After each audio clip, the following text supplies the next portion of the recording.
É bem difícil, né? Continuar depois disso. Você que ainda nos conhece, não nos conhece, o que eles têm falado aqui é porque nós tivemos uma filha com 1 ano de casado, o nome dela é Isabela, e nós escolhemos esse nome porque é consagrado ao Senhor. Mas com 1 ano e 6 meses ela foi morar com o Senhor. Deus chamou ela, devido a um acidente. E a mim, quando ela estava na UTI, onde eu me fortalecia, era em cima do altar cantando o Senhor. Até então, eu não conseguia cantar direito. Minha voz não saía. Tinha gente que não gostava de cantar comigo, porque eu atrapalhava. Mas naquela época Deus fez um milagre e transformou minha voz. Aleluia. Transformou meu coração e minha vida.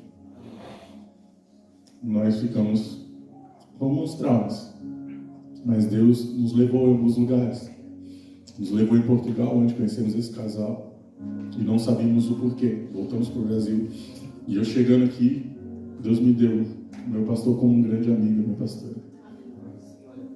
E tudo que tem acontecido nesse lugar, tudo que Deus tem derramado nesse lugar, nos trouxe a Lauren como um milagre. E eu sou muito feliz pelo que o Senhor tem feito na minha casa. Não está nada fácil. Ainda algumas lutas vêm. Quem me ouviu ministrar aqui no início assim que chegamos aqui, ouvi muitas histórias da Van. Eu não conto mais, mas a Van ainda está lá e ainda sofro com ela. Alguns amigos sabem que eu não gosto nada disso, mas é o lugar que o Senhor tem escolhido para abençoar vidas. E eu tenho escolhido obedecer. Quem tem escolhido obedecer nessa casa, queridos, tem recebido muito do Senhor. Uma cura, um milagre, um filho que não esperava, um conhecimento. E eu falei para o pastor, ele já tinha falado algumas vezes sobre a questão de pregar, e eu falava assim, pastor, deixa só cantar, tá bom. E quando falei sobre a consagração da nossa filha, eu falei, pastor, eu tenho algo para falar para a igreja. Deus tem falado algo no meu coração, e isso está queimando em mim, então, também que seja bênção na sua vida. Glória a Deus. Quando eu fui pesquisar algumas coisas para trazer essa palavra, eu vi um vídeo de algo que o Senhor tem feito no Brasil, esse mesmo fogo, sabe, esse mesmo avivamento. Deus tem derramado lá, e esse pastor falava algo muito forte, e eu falei, caramba, como é que eu não vi isso antes? Quando eu fui ver a data do vídeo, era de 2020. Aonde nós estamos colocando os nossos olhos e os nossos ouvidos? Eu perdi 2 anos numa palavra que poderia ter me impactado grandiosamente. Deus tem falado, Deus tem tratado. Aonde você tem colocado os teus olhos e os teus ouvidos? Você vai deixar passar 2 anos para ir lá no YouTube e ver o que Deus tem falado? Ou você vai viver agora o que Deus tem derramado? Eu acho que é tempo da gente fixar os olhos no Senhor, no que Ele tem falado, não perder tempo com outras coisas. Amém. Eu queria que você abrisse sua Bíblia em João, capítulo 3, versículos 1 ao 6. Vai mais rápido, eu vou ler aqui atrás.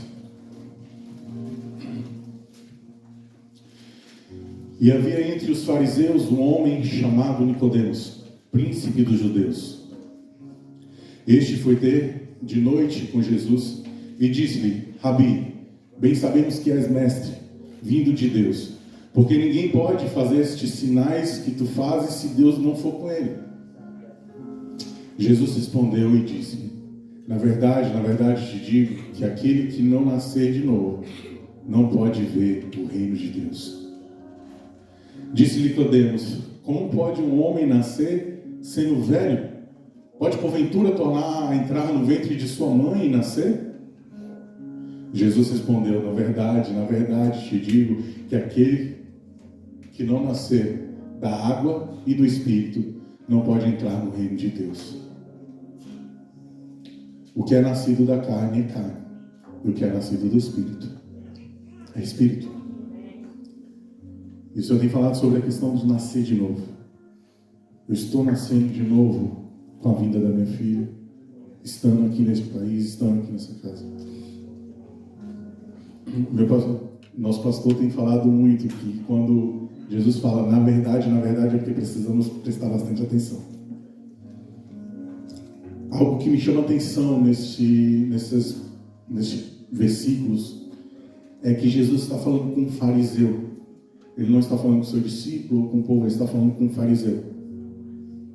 Muitas vezes nós temos um mau entendimento sobre os fariseus. Nós, às vezes, chamamos o irmão de fariseu para criticá-lo, porque foi só isso que as pessoas veem na palavra. Mas os fariseus, segundo alguns estudiosos, eles surgiram mais ou menos ali na época do Segundo Templo. E eles, o seu nome vem de separado. Eles eram homens separados para cuidar da lei do Senhor.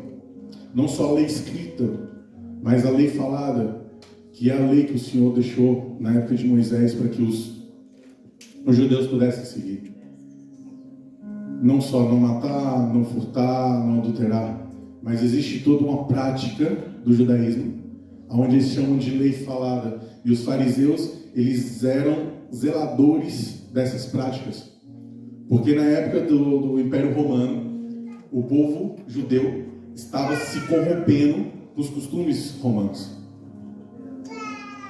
E para que se evitasse isso, para que o povo não se desviasse do caminho, esses homens foram levantados como mestres para lembrar daquilo que o Senhor deixou escrito, daquilo que Moisés deixou escrito, e para cumprir a palavra do Senhor, todos os costumes. Bem, ele fala aqui, Senhor, nós sabemos que Tu és vindo de Deus. Ou seja, não só ele, como outros fariseus, outros homens da lei, também acreditavam que Jesus vinha de Deus. Mas por que eles não aceitaram Jesus? Por que eles não nasceram de novo? Porque o orgulho e o medo de perder tudo aquilo que eles já tinham adquirido. Eles eram homens grandes na sociedade, vamos dizer assim, respeitados. Eles eram como policiais, vamos dizer assim. E se eles aceitassem Jesus como o Cristo e escutassem o que Jesus estava falando, provavelmente eles perderiam sua posição. E o medo de perder a posição, ela nos afasta do Senhor. Muitas vezes o orgulho nos faz ficar para trás, não aprender, não seguir, não avançar. E eu acredito que isso atrapalhou Nicodemos. Nicodemos esteve a um pé de crescer, de seguir Jesus.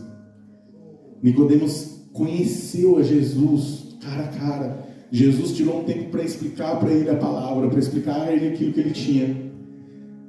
Nicodemos ouviu Jesus, mas Nicodemos não nasceu de novo. Muitas vezes nós estamos dentro da igreja, nós estamos ouvindo o que Jesus está falando, nós estamos recebendo o que Ele está nos entregando, mas nós não conseguimos dar um passo para nascer de novo.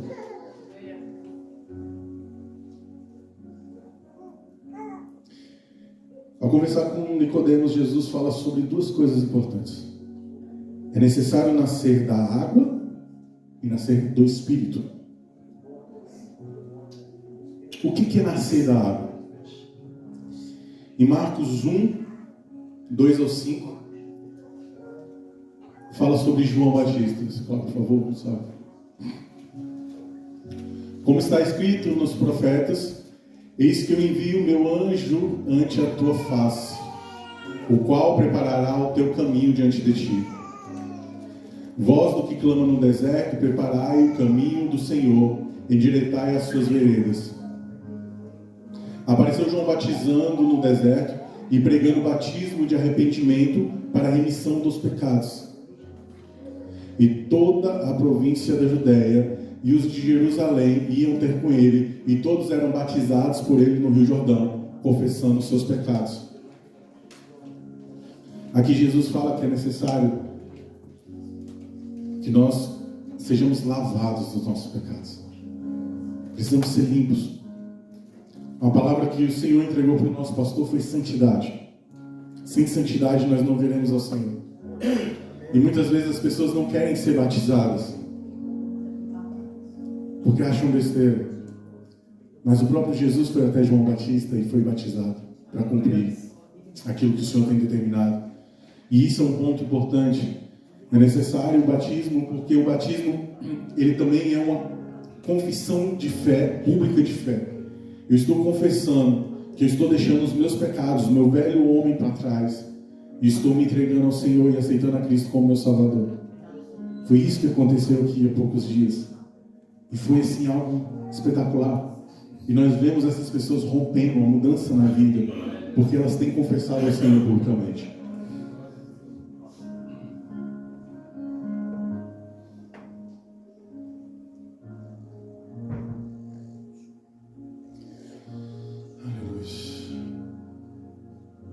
E o Senhor fala sobre a questão do nascer do Espírito. Mas antes eu queria fazer uma pergunta: por que precisa nascer de novo? Qual a necessidade de nascer de novo? Porque o primeiro homem morreu. O primeiro morreu. E é necessário nascer de novo. Ao pecar, ao homem Adão, quando desobedeceu ao Senhor, ele morreu. Ele não morreu fisicamente, a sua carne, mas ele perdeu o Espírito do Senhor. Ele foi afastado do Senhor. Ele perdeu o direito de ter o Espírito dentro dele. Em Gênesis capítulo 2, versículo 7, fala sobre a criação do homem. Por favor, Gustavo.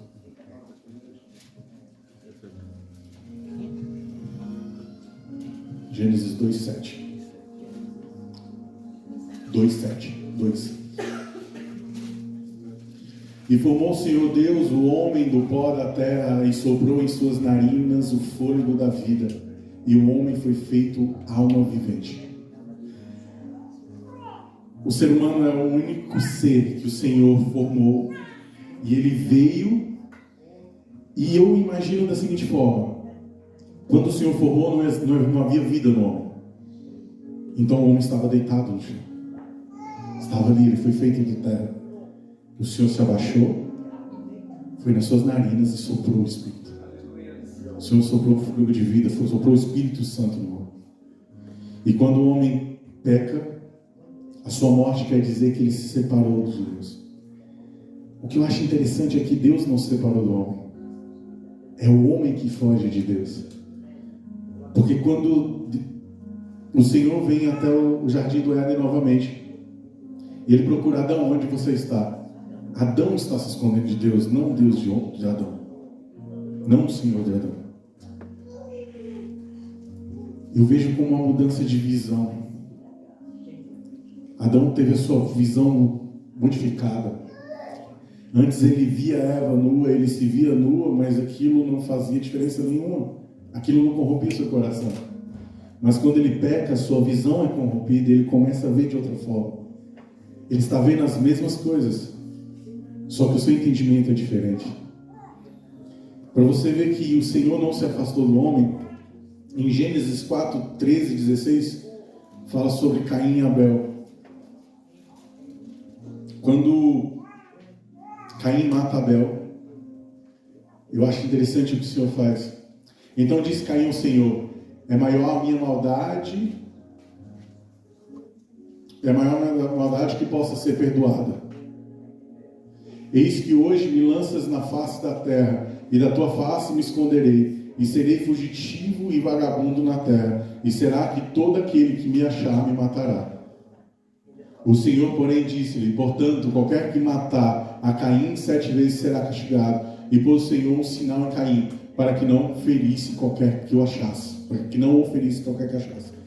O Senhor vem a Caim, perguntando por onde está Abel, assim como o Senhor veio a Adão. Nota-se que Deus tinha tirado o homem do Éden. Mas mesmo assim ele vinha até o homem. Mas o homem se afastava.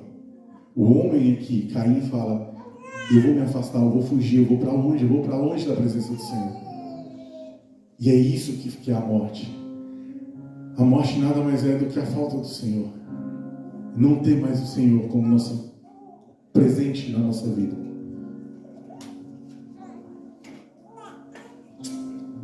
E se a gente observar durante todo o Antigo Testamento, o Senhor escolhe alguns homens para ter com eles. O Senhor escolheu Noé e conversava com Noé e deu instruções a Noé. O Senhor escolheu Moisés, o Senhor escolheu Samuel, o Senhor escolheu Eli. E o Senhor tinha relacionamento com o homem, porque é o que Ele quer, um relacionamento comigo e contigo. Só que Ele começa a escolher homens específicos por causa do pecado. No primeiro nascimento, o Senhor sopra o fôlego de vida no homem. E aí eu comecei a olhar para minha filha e observar tudo o que aconteceu para que ela pudesse chegar.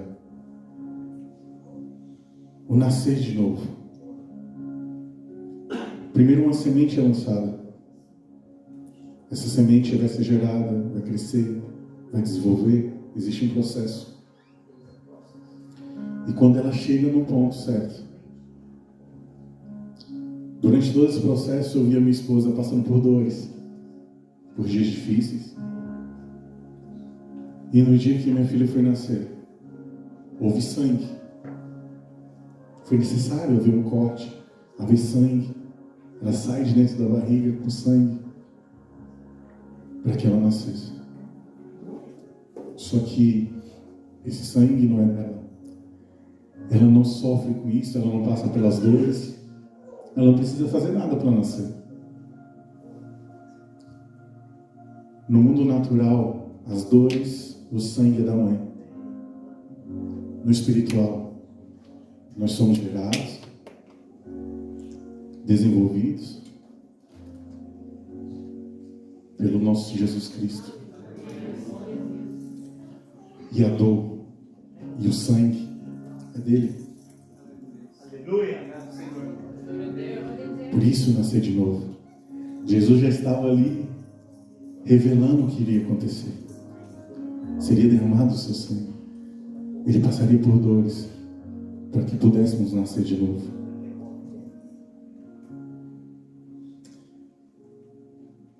E o que eu acho interessante, eu fui perguntar para uma médica, por que uma criança chora quando nasce?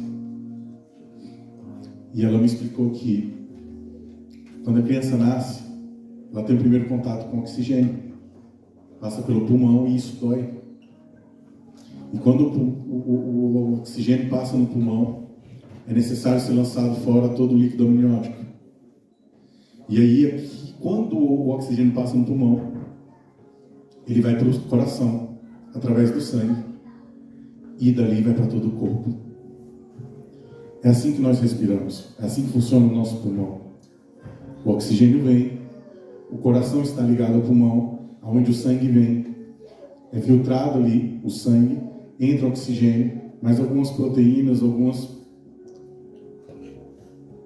nutrientes que nós precisamos, passa de novo no coração e espalha por todo o corpo.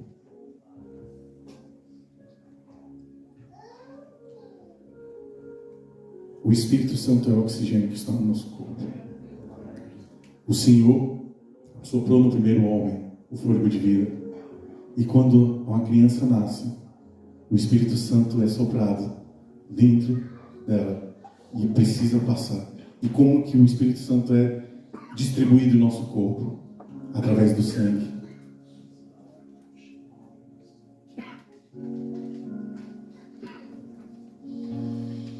Uma característica de quem nasceu de novo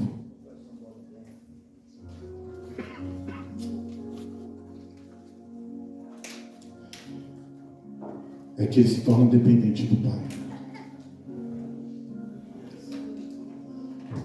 filha não faz nada se não for a Kelly para cuidar dela, ou eu. E agora ela está mal acostumada com a avó, quando ela foi embora, eu não sei o que eu vou fazer. Mas ela é dependente totalmente da gente. Muitas vezes nós achamos que somos capazes de fazer alguma coisa, de resolver os nossos problemas por nós mesmos. Mas você não vai resolver o seu problema por você mesmo. Você tem que ser dependente do Pai. Quando você nasce de novo, você é totalmente dependente do Pai.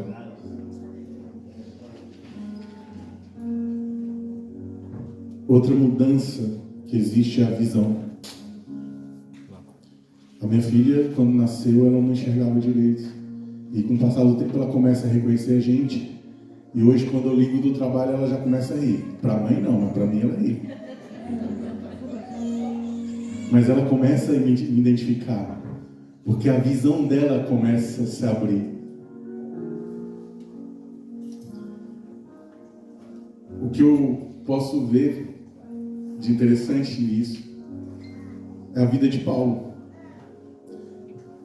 Paulo, um homem culto, que cresceu aos pés de Gamaliel, um grande fariseu, mestre da palavra. Paulo conhecia a palavra, e isso levou ele a perseguir os cristãos, o zelo pela palavra. Romano, ou seja, já são duas culturas, e cheio de conhecimento. A primeira coisa que acontece quando ele encontra o Senhor, ele é lançado ao chão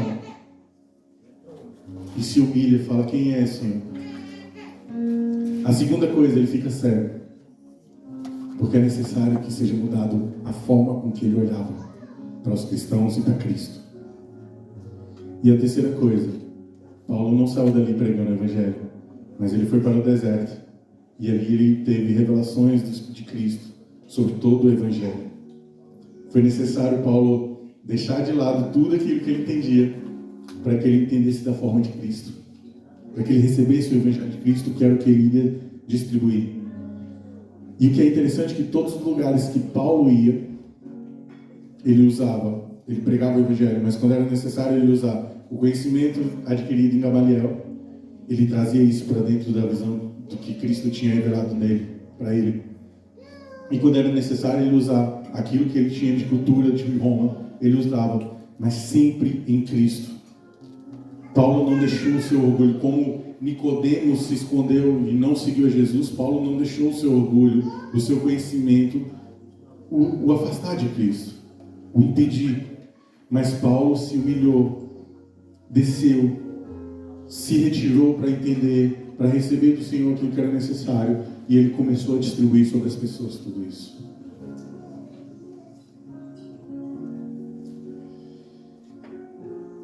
Outro homem que também revela um novo nascimento através das características que nós vemos no nascimento da criança, no desenvolvimento e na psicologia da criança, é John Wesley, já aqui na Inglaterra. John Wesley, formado em Oxford, um pastor, já tinha um grupo com seu irmão e um colega, onde eles visitavam cadeias para falar do amor de Cristo. Ele cuidava de viúvas, dava esmola ao órfão. John Wesley cumpria tudo que a palavra falava. E quando John Wesley está indo ao rumo dos Estados Unidos para pregar o Evangelho, para evangelizar os índios como um missionário, ele se dá no meio de uma tempestade e ele começa a entender de que ele tem medo e ele realmente não nasceu de novo. E é necessário ele ver um grupo de missionários que estavam ali cantando e louvando o nome do Senhor. E ele começa a entender, mas por que eles estão louvando e eu não estou? E ele entende, eu não nasci de novo. E ele começa a pesquisar sobre isso, ele começa a ter um relacionamento com esses missionários, que eram os moravianos. E numa noite, quando ele estava ali no culto, no lugar onde estavam ali compartilhando uma adoração ao Senhor, ele tem uma revelação através de Romanos, e entende a palavra, entende o nascer de novo, através da palavra de Paulo. E John Wesley muda tudo aquilo que ele entendia, e a sua forma de ser. Agora existe algo interessante. Se eu chamar a Lauren aqui agora, ela não vai vir. Porque é necessário que eu, como pai, leve ela aonde ela tem que ir. John Wesley e Paulo eram levados pelo pai aonde era necessário. Houve um tempo em que Paulo queria ir pregar, só que o Espírito Santo veio a ele e falou: não, eu tenho que você ficar aqui e eu vou te mandar para outro local. Não é você que decide para onde você vai, mesmo que você esteja indo fazer a obra. Muitas vezes você pensa que eu vou ser missionário na África, mas Deus não quer você como missionário na África. O nascer de novo faz com que você deixe o Pai te levar onde quer. E um outro homem que eu vejo que nasceu de novo é o nosso pastor, porque ele deixou o Senhor trazer ele para cá. O Senhor tem falado sobre Liverpool e nós estamos começando a trabalhar para isso. Glória a Deus. E o pastor virou para mim e falou: vamos fazer assim tal em Liverpool. E eu falei: eu tenho coragem, né? Senão, como que é isso? Só que quando o homem nasce de novo, ele começa a ter coragem naquilo que o Senhor tem falado e confiança no que o Pai fala. E ele cumpre. É necessário que estejamos nesse lugar. Glória a Deus. Juntando tudo isso, meus queridos, e para ser bem breve, nós falamos sobre a água, batismo. Falamos sobre o Espírito e sobre o corpo. E sobre o sangue. E juntando tudo isso, nós temos a Santa Ceia. Por que a Santa Ceia? Abre para mim, por favor. Deixa eu achar. É difícil isso, viu?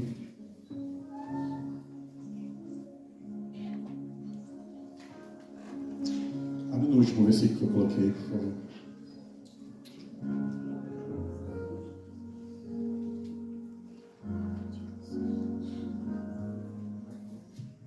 Mateus 26 a 28, desculpa. Mateus 26 a 28.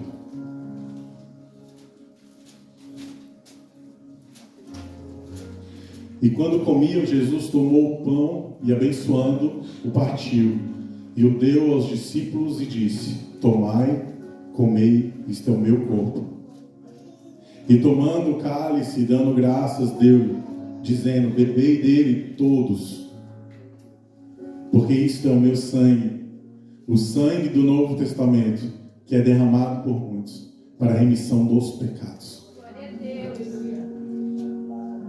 Engraçado que existe um processo. Jesus vem, João está falando sobre o batismo nas águas, é necessário ser lavado nas águas. Depois Jesus se reúne com os seus discípulos e antes dele ir para a cruz, ele fala: olha, vocês vão se reunir e vocês vão comer do meu corpo e tomar do meu sangue. Queridos, o que eu entendi dessa parte? Nós somos o corpo de Cristo. Nós fazemos parte do mesmo corpo a partir do momento que nós fazemos parte, tomamos o corpo dele. E por que só depois vem o vinho, vem o sangue? Porque é necessário que o sangue venha junto com o Espírito, o oxigênio, e comece a distribuir sobre o corpo. Se o seu sangue não chega na ponta do seu dedo mindinho, você não tem oxigênio e o teu dedo mindinho vai morrer. Se o teu sangue não chega no teu pé, você vai perder seu pé vai morrer. Porque o sangue está levando o Espírito. Foi necessário primeiro Jesus morrer, para depois vir o Consolador, vir o Espírito sobre os discípulos. Primeiro Jesus morreu, primeiro o derramamento de sangue. Primeiro você toma o sangue, e o sangue vai levar o Espírito sobre tudo. Quando um membro morre, ou ele é lançado fora, ou ele se torna peso. Se você não tem o Espírito do Senhor, se você não é lavado, se você não faz parte do corpo, se você não tem o Espírito do Senhor, você não é um membro que tem um porquê existir. A não ser que você seja um peso.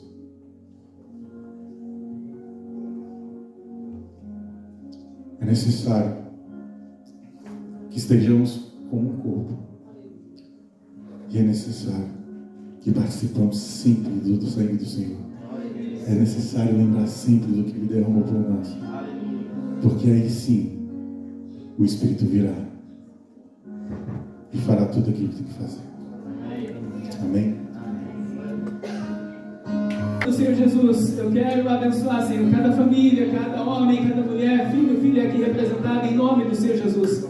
Pai, que a semana de cada um de nós seja uma semana extraordinária, aonde nós veremos, aonde nós viveremos, aonde nós sentiremos, aonde nós ouviremos o Teu Espírito falando no íntimo do entendimento de cada um de nós, aonde, ó Deus, o Senhor bradará na vida de cada um de nós e provaremos e viveremos ainda mais a Tua fidelidade, Senhor. Derrama, Senhor, o amor do Senhor sobre cada um de nós, ainda mais. Derrama a Tua fidelidade, derrama as Tuas misericórdias sobre nós, Senhor, que se renovam a cada manhã, Senhor. Mas, por favor, Senhor, que o Senhor jamais se aparte de nós, papai. Pai, nós não temos palavras para Te agradecer o que o Senhor tem feito por nós, pela Tua igreja e através de nós, Senhor. Pai, nós temos vivido o que jamais sonhamos ou imaginamos um dia viver. É isso que o Senhor tem feito que nós vivamos nos dias de hoje. E o nosso coração é e sempre será eternamente grato ao Senhor. Pai, eu quero abençoar todas as áreas da vida dos Teus filhos, Senhor.